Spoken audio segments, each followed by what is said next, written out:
I give the floor to the representative of Algeria. Thank you, President. I have the honor to deliver this statement on behalf of the A3 plus members, namely Guyana, Sierra Leone, Somalia, and my own country, Algeria. We wish at the outset to thank the Presidency for scheduling this meeting, urgent meeting, to discuss the tragic situation in Fasher. Let me also thank ASG Marta Pobi and especially USG Tom Fletcher for their briefings. We welcome the participation of the representatives of Sudan and the United Arab Emirates in this meeting. President, the scenario we all feared and advocated to avoid has now become a horrifying reality. The Rapid Support Forces have seized control of Fasher after more than 18 months of an inhumane siege marked by starvation, suffering, and despair.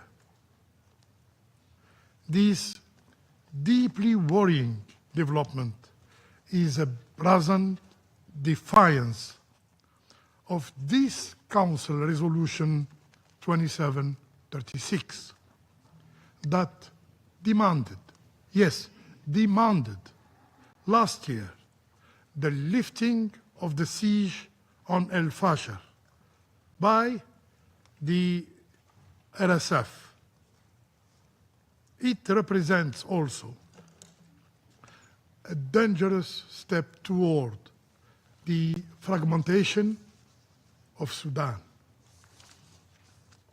And if only the suffering ended there, RSF advances in Sudan, particularly in northern Darfur and Kordofan state, have unleashed an avalanche of brutality against innocent civilians. Worse than we could have ever imagined. The images we have seen and the report we received during the last 72 hours are simply appalling. We have seen a powerless mother clutching her child, waiting for two merciless RSF armed members to take her life and the life of her little one. Let's just imagine for a second the pain of this innocent and helpless mother.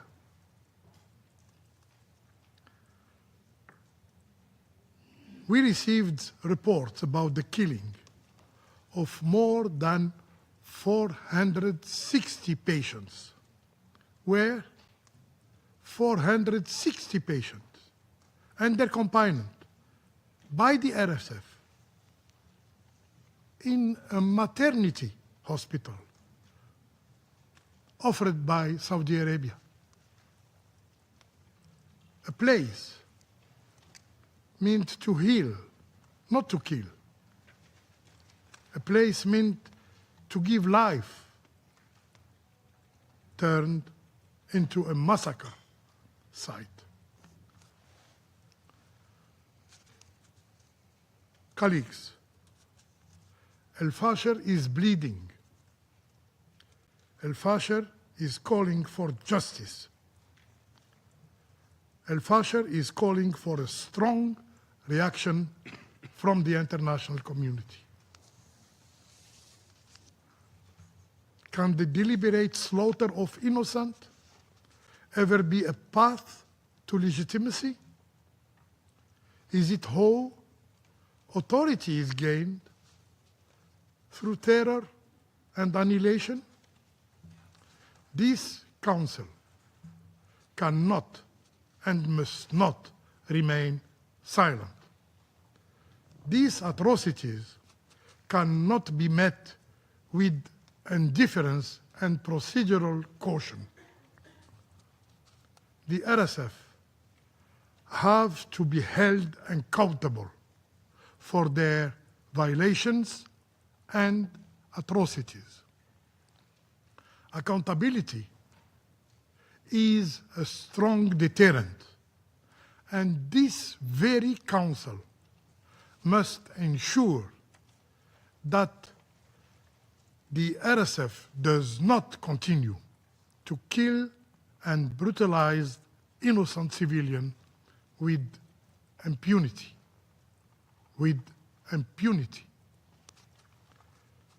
Mr. President, allow us to underscore 4 points.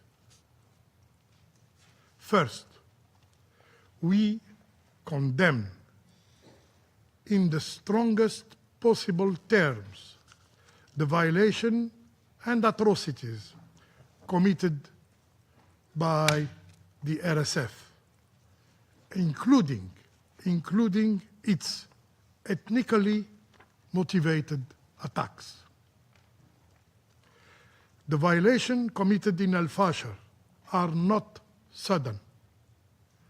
They are the result of months and months of a passive approach from the international community, watching the tragedy unfold in slow motion. The Security Council, our Security Council, has a responsibility to protect civilians in Sudan, and we must deepen our efforts to this end. We therefore call for full accountability and the use of all existing mechanisms to bring those committing this crime to justice. Second,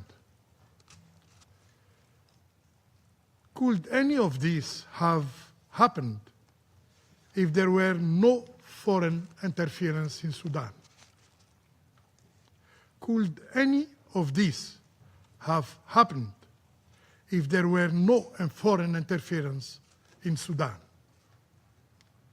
Those providing external support to the perpetrators of these atrocities, namely the RSF, including through the supply of arms and mercenaries, are unfortunately enabling the slaughter of the Sudanese people.